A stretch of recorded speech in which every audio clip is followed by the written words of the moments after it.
नमस्कार, आगळी वेगळी रेसिपीमध्ये तुम्हा सगळ्यांचे मनापासून खूप खूप स्वागत आहे। तर आज आपण मस्त असा खायला स्वादिष्ट आणि चटकदार लागणारा मुळ्याचा चटका कसा बनवायचा ते बघतोय आणि अगदी सोप्या पद्धतीने बनवलेला आहे। सहज याला कोणी सुद्धा बनवू शकेल इतकी झटपट बनून तयार होणारी ही रेसिपी आहे। तर यापूर्वी बरेच सारे मुळ्याचे पदार्थ जसे की मुळ्याचे कुरकुरीत काप, मुळ्याची भाजी, मुळ्याचा ठेचा हे 3 रेसिपी मी ऑलरेडी अपलोड केले आहे। त्याची लिंक मी डिस्क्रिप्शनमध्ये देते, तुम्ही जाऊन नक्की तिथं बघा। आणि तुम्हाला मुळात म्हणजे हा व्हिडिओ संपूर्ण बघायचा आहे, स्किप करून बघू नका, तरच तुमचा चटकदार असा मुळाचा चटका होईल। चला तर मग झटपट 3 ते 4 मिनिटात लगेच बनणारा मुळ्याचा चटका आपण बनवायला सुरुवात करूया। पण त्या अगोदर तुम्ही जर चॅनलवर नवीन असाल पटकन सबस्क्राइब करा आणि त्याचबरोबर बेल आयकॉन हिट करून ऑल सिलेक्ट करा।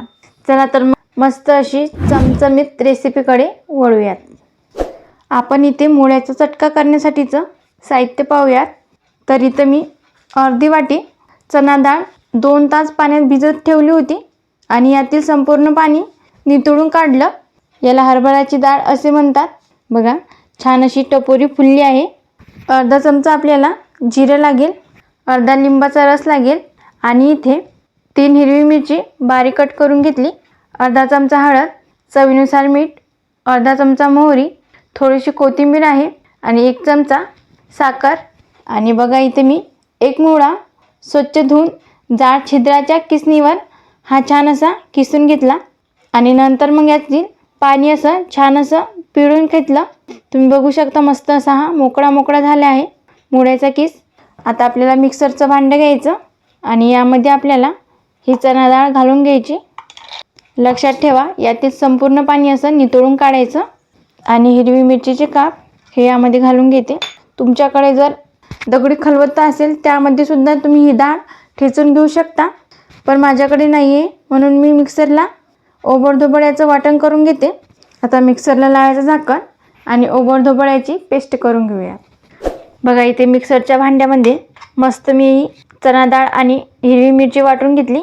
तुम्ही बघू शकता असं जाडसरच वाटून घेतलं, यामध्ये असे कण दिसले पाहिजेत। आता हे या मुळ्याच्या किसमध्ये घालून घ्यायची। चवीला खूप छान लागतो हा मुळ्याचा चटका। नावावरूनच कळते की किती जबरदस्त ही रेसिपी आहे। न खाणारे देखील मुळ्याचा चटका आवडीने खातील। तर याला आपण मस्त असं चटपटीत बनवत आहे। बघा इथं मी वाटलेली चणा डाळ या मुळ्याच्या किसमध्ये घालून घेतली। आता याला व्यवस्थित असं यामध्ये मिक्स करून घेऊया। बघा इथे मी मस्त अशी चणा डाळ या मुळ्याच्या किसमध्ये एकजीव करून घेतली, जेणेकरून हाताने व्यवस्थित अशी सगळ्या बाजूने लागेल। बघा छान ही हाताने सगळ्या बाजूला लागलेली आहे। आता आपल्याला चमच्यामध्ये 2 चमचे इतके तेल गरम करून घ्यायचं आहे, छान असं कडकडीत। बघा इथं मी मस्त असं धूर निघेपर्यंत कडकडीत तेल गरम करून घेतलं। 2 चमचे आहे। यामध्ये आपल्याला जिरं घालायचं, त्याचसोबत मोहरी।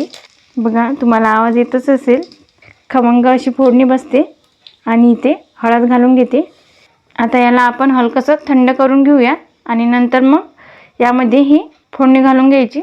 बघा इथं मी हा तडका हलकासा थंड करून घेतला, हलकासा कोमटच आहे तोवरच यावर असा व्यवस्थित असा घालून घ्यायचा।